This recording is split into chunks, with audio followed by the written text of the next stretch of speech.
ನಮಸ್ಕಾರ ವೀಕ್ಷಕರೇ, news four ಕನ್ನಡಕ್ಕೆ ಸ್ವಾಗತ. ನಾನು ಸತೀಶ್ ಹೊಸಹಳ್ಳಿ. ಆಂತರಿಕ ಸರ್ವೆಗಳು ಎಲ್ಲ ಪಕ್ಷಗಳು ಕೂಡ ಚುನಾವಣೆ ಬಂದಾಗ ಇಂಟರ್ನಲ್ ಸರ್ವೆ ಅಂತ ಒಂದು ಮಾಡಿಸ್ತವೆ. ಆ ಒಂದು ಸರ್ವೆ ರಿಪೋರ್ಟ್ ಏನಿದೆ, ಭಾರತೀಯ ಜನತಾ ಪಕ್ಷದ್ದು ಅಂತ ಹೇಳಲಾಗ್ತಾ ಇರ್ತಕ್ಕಂಥ ಒಂದು ಇಂಟರ್ನಲ್ ಸರ್ವೆ ರಿಪೋರ್ಟ್ ಸೋಷಿಯಲ್ ಮೀಡಿಯಾದಲ್ಲಿ ವೈರಲ್ ಆಗ್ತಾ ಇದೆ. ಆ ಒಂದು ಸರ್ವೆ ರಿಪೋರ್ಟ್ ಅನ್ನ ಯೋಗೇಂದ್ರ ಯಾದವ್ ಅವರು ಟ್ವೀಟ್ ಮಾಡ್ತಾರೆ, ಆಡ್ ಮಾಡಿ ಅದನ್ನ ಟ್ಯಾಗ್ ಮಾಡಿ ಒಂದು ಟ್ವೀಟ್ ಮಾಡ್ತಾರೆ. ಏನಂತ ಅಂದ್ರೆ, ಒಂದಷ್ಟು ಜನ ನನ್ನನ್ನು ಕೇಳ್ತಾ ಇದ್ದಾರೆ ಇದು ಸತ್ಯವೇ ಹೇಳಿ ಅಂತ. ನಾನು ಇತ್ತೀಚೆಗೆ ಬಹುಶಃ ಹೇಳೋದನ್ನ ಬಿಟ್ಟಿದ್ದೇನೆ. ಮುಂದಿನ ದಿನಗಳ ಬಗ್ಗೆ ನಾನು ಮುಂದಿನ ಒಳ್ಳೆಯ ದಿನಗಳ ಬಗ್ಗೆ ನಾನು ಮಾತನಾಡ್ತಿದ್ದೇನೆ ಅಂತೇಳಿ ಒಂದು ಟ್ವೀಟ್ ಮಾಡ್ತಾರೆ. ಅವರೊಬ್ಬರೇ ಅಲ್ಲ, ತುಂಬಾ ಜನ ಇದನ್ನ ಹಿಡಿದು ಟ್ವೀಟ್ ಮಾಡ್ತಿದ್ದಾರೆ. ಏನಾಗಿದೆ ಹಾಗಾದ್ರೆ ಆ ಒಂದು ಏನು ಆ ಸರ್ವೆ ಹೇಳ್ತಾ ಇದೆ? ಸರ್ವೆಯಲ್ಲಿ ಬಿಜೆಪಿ ಯಾವ ಸ್ಥಿತಿಯಲ್ಲಿದೆ?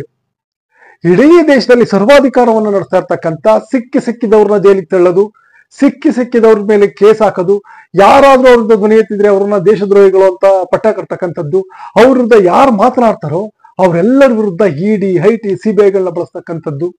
ಇಂಥ ಸರ್ವಾಧಿಕಾರಿ ಧೋರಣೆಗೆ ಈ ಒಂದು ಇಂಟರ್ನಲ್ ಸರ್ವೆಯಲ್ಲಿ ಉತ್ತರ ಸಿಗ್ತಾ ಇದೆಯಾ? ಎಸ್ ವೀಕ್ಷಕರೇ, ಎಲ್ಲವನ್ನ ನಿಮ್ಗೆ ತಪ್ಪನೆ. ಅದಕ್ಕೂ ಮೊದಲು ನೀವು ನಮ್ಮ ಚಾನಲ್ ಸಬ್ಸ್ಕ್ರೈಬ್ ಮಾಡಿಲ್ಲ ಅಂದ್ರೆ ಈಗಲೇ ಮಾಡಿ, ಪಕ್ಕದಲ್ಲಿರ್ತಕ್ಕಂಥ ಬೆಲ್ ಬಟನ್ ಕ್ಲಿಕ್ ಮಾಡಿದ್ರೆ ಎಲ್ಲ ಅಪ್ಡೇಟ್ಸ್ ನಿಮ್ಮ ತಲುಪುತ್ತೆ. ಎಸ್ ವೀಕ್ಷಕರೇ, ಏನಂದ್ರೆ ಭಾರತೀಯ ಜನತಾ ಪಕ್ಷ ಒಂದು ಇಂಟರ್ನಲ್ ಸರ್ವೆಯನ್ನ ಮಾಡಿಸಿದೆ. ಆ ಸರ್ವೆ ಇವಾಗ ಸೋಷಿಯಲ್ ಮೀಡಿಯಾದಲ್ಲಿ ಹೆಚ್ಚು ವೈರಲ್ ಆಗ್ತಾ ಇದೆ. ಆ ಒಂದು ವೈರಲ್ ಆಗಿರೋ ಸರ್ವೆ ಏನ್ ಹೇಳ್ತಾ ಇದೆ ಅನ್ನೋದನ್ನ ನಾನು ನಿಮ್ಗೆ ಹೇಳ್ತೇನೆ. ಆ ಒಂದು ಸರ್ವೆ ಪ್ರಕಾರ ಈ ಬಾರಿ ಭಾರತೀಯ ಜನತಾ ಪಕ್ಷ 200 ಚಿಲ್ಲರೆಕ್ಕಿಂತ ಹೆಚ್ಚು ಗೆಲ್ಲಲಿಕ್ಕೆ ಸಾಧ್ಯ ಇಲ್ಲ.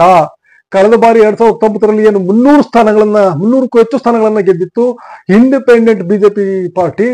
ಈ ಬಾರಿ ಬಿಜೆಪಿ ಪಾರ್ಟಿ 204 ಸ್ಥಾನಗಳಿಗೆ ಬಂದು ನಿಲ್ಲುತ್ತೆ.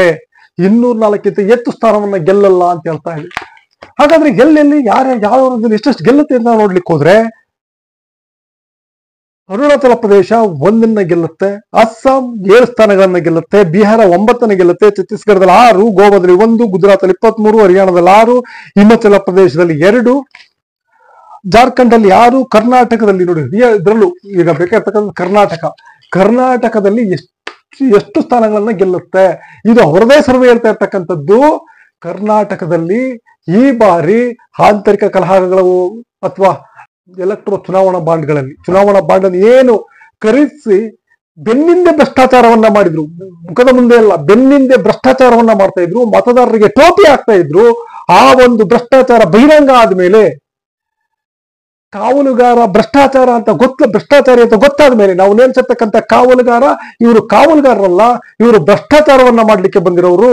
ಇವರು ಭ್ರಷ್ಟಾಚಾರದಲ್ಲಿ ಮುಳುಗೋಗಿದ್ದಾರೆ, ಭ್ರಷ್ಟಾಚಾರವನ್ನೇ ಸಕ್ರಮ ಮಾಡ್ಕೊಂಡಿದ್ದಾರೆ, ನ್ಯಾಯಯುತವಾಗಿ ಭ್ರಷ್ಟಾಚಾರವನ್ನ ಮಾಡ್ತಿದ್ದಾರೆ ಅಂತ ಜನಗಳಿಗೆ ಗೊತ್ತಾದ ಮೇಲೆ ಕರ್ನಾಟಕ ತುಂಬಾನೇ ಬದಲಾಗಿದೆ ಅಂತ ಹೇಳಲಾಗ್ತಾ ಇದೆ ವೀಕ್ಷಕರೇ.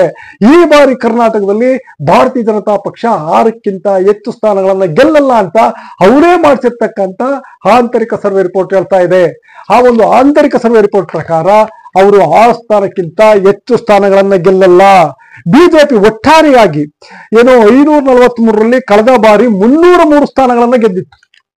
ಕಳೆದ 2019 ಚುನಾವಣೆಯಲ್ಲಿ 303 ಭಾರತೀಯ ಜನತಾ ಪಕ್ಷ 303 ಸ್ಥಾನಗಳನ್ನ ಗೆದ್ದಿತ್ತು.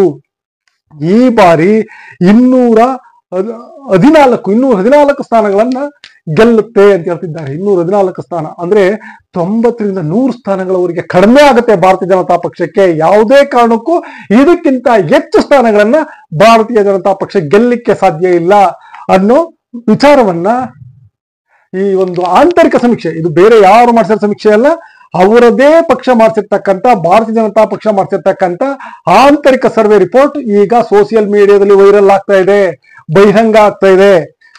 ಆ ಒಂದು ಸರ್ವೆ ರಿಪೋರ್ಟ್ ಅಲ್ಲಿ ಬಿಜೆಪಿ RSS ಇಂಟರ್ನಲ್ ಸರ್ವೆ ಜೈ ಶ್ರೀರಾಮ್ ಅಂತ ಬರೆದಿದೆ. ಆ ಒಂದು ಸರ್ವೆ ರಿಪೋರ್ಟ್ ಬಹಿರಂಗ ಆಗ್ತಾ ಇದೆ. ಈ ಒಂದು ಸರ್ವೆ ರಿಪೋರ್ಟ್ ಪ್ರಕಾರ ಭಾರತೀಯ ಜನತಾ ಪಕ್ಷ ಈ ಬಾರಿ ಹೀನಾಯವಾಗಿ ಸೋಲುತ್ತಾ, ಇಂಡಿಯಾದ ಕೈಗೆ ಅಧಿಕಾರ ಸಿಗುತ್ತಾ, ಮತ್ತೆ ಪ್ರಜಾಪ್ರಭುತ್ವ ಮರುಸ್ಥಾಪನೆ ಆಗುತ್ತಾ ದೇಶದಲ್ಲಿ? ನಿಮ್ಮ ಅನಿಸಿಕೆ ಅಭಿಪ್ರಾಯಗಳನ್ನ ಕಾಮೆಂಟ್ ಅಲ್ಲಿ ತಿಳಿಸಿ. ವಿಡಿಯೋ ಇಷ್ಟ ಲೈಕ್ ಮಾಡಿ, ಶೇರ್ ಮಾಡಿ, ತಪ್ಪದೆ ಚಾನಲ್ನ ಸಬ್ಸ್ಕ್ರೈಬ್ ಮಾಡಿ. Thank you.